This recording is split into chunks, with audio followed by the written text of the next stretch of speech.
তারপরে এই স্থান রামানন্দ রায়ের ভজন স্থলী এবং সঙ্গে লাগানো যে জগন্নাথ বল্লভ উদ্যান, জগন্নাথ বল্লভ উদ্যান, জগন্নাথের প্রিয় এই বাগান বাড়ি।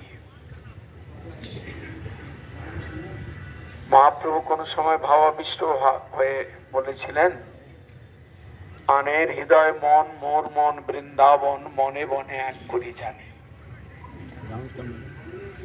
তাই তোমার পদোদয় যদি করাও উদয়, তবে তোমার পূর্ণ কৃপা মানে। প্রকৃতপক্ষে আমাদের হৃদয়টাই হচ্ছে বৃন্দাবন হওয়া উচিত। মহাপ্রভু বলেছিলেন, সংসারে যারা লিপ্ত, ভগবানকে বাদ দিয়ে যারা ভোগ সুখে মত্ত রয়েছেন, তাদের হৃদয়টা হচ্ছে মন। কাম ক্রোধ লোভ আদি নোংরার আড্ডা, নানা প্রকার অনর্থ এবং কুবাসনাগ্রস্ত মন। অন্যের হৃদয়টা মন হতে পারে, কিন্তু মোর মন বৃন্দাবন। মহাপ্রভু সেই রাধা ভাবে বলছেন, আমাদের মনটা কিন্তু বৃন্দাবন, এখানে অন্য কিছু ব্যাপার নেই। এখানে অপ্রাকৃত কামদেব কৃষ্ণ, তার বিহার ভূমি, তার সুখ চিন্তন ব্যতীত আমার মনের মধ্যে, আমাদের মনের মধ্যে আর কিছু নাই। মহাপ্রভু রথযাত্রা কালে এই দোয়াটি গান করিয়ে জগন্নাথ দেব যেন আমাদের হৃদয় বৃন্দাবনে উদিত হন, এইরকম ভাব। প্রকৃতপক্ষে জড় ভূমিকায় আমাদের মনের মধ্যে, হৃদয়ের মধ্যে বহু নোংরা। সাধন করতে করতে হরিগুরু বৈষ্ণবের কৃপায় ভজনে নিষ্ঠা লাভ করে আমরা হৃদয়ের মধ্যে থেকে সকল প্রকার অনর্থ কাম ক্রোধ আদি বিদায় দিতে পারি, বিদূরিত করতে পারি।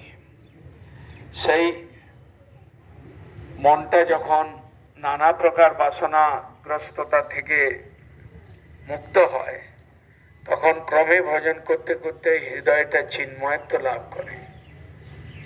ভক্তের সমস্ত প্রকার ইন্দ্রিয় মন সবকিছুই যখন চিন্ময়ত্ব লাভ করে, তখন ভক্তের হৃদয়টাই বৃন্দাবন, তখন সেখানে গোবিন্দের বিশ্রাম স্থল হয়ে যায়।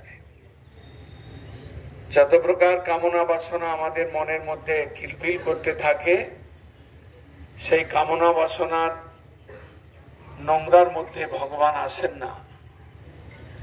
সমস্ত প্রকার কামনা বাসনার থেকে মুক্ত হয়ে আমরা কৃষ্ণ সেবা বাসনার দ্বারা চালিত হয়ে আমরা চিন্ময়ত্ব লাভ করে আমরা বৃন্দাবন, মনটাকে বৃন্দাবন করতে পারি। এবং সেই বৃন্দাবন করাটাই হচ্ছে আমাদের ভজনের উদ্দেশ্য। স্বরূপেতে ব্রজবাসে হইয়া শীতল রাধা গোবিন্দ বর। আমরা স্বরূপত কৃষ্ণের অংশ, তার দাস। আমাদের সেই দাসত্বে স্থিতি লাভ করে হৃদয়টাকে নির্মল করে ভগবানের বাসগৃহ, বিলাসগৃহ, খেলাগৃহ করতে পারলেই সেটাই হৃদয়ের শীতলতা। সেটা করতে পারি নাই বলে আমাদের ত্রিতাপ জ্বালা আমাদেরকে দগ্ধীভূত করছে। ত্রিতাপ থেকে বাঁচবার একমাত্র পথ, সুন্দর পথ, শুদ্ধ ভক্তির পথ, প্রেমের পথ। এই সকল রথযাত্রাদি দর্শনের মাধ্যমে, এই সকল লীলা শ্রবণের মাধ্যমে, এই সকল ক্ষেত্রে পদচালন করে বৈষ্ণব সঙ্গে কীর্তন করতে করতে এইভাবেই আমাদের কয়েক বৎসর, কয়েকটা মানব জন্ম যদি কেটে যায়, তাহলে সেটাই হবে আমাদের গোলকের পথের সম্বল।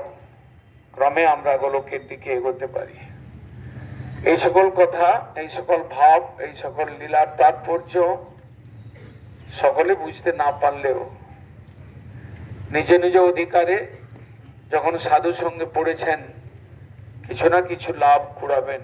এ বিষয়ে গৌড়ীয় গুরুবর্গের তাদের আশা রয়েছে, তারা আশা করেন। তাই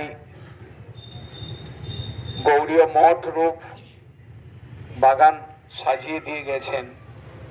সেই সকল বাগানের সেবা করতে করতে, সেই সকল বাগানের থেকে ধামের সেবা করতে করতে আমাদের চিত্তের নোংরা সম্পূর্ণভাবে বিরোধিত হোক, এটা আমাদের আশা, এটা আমাদের ভরসা। বাঞ্ছা কল্পতরু ভৈষ্য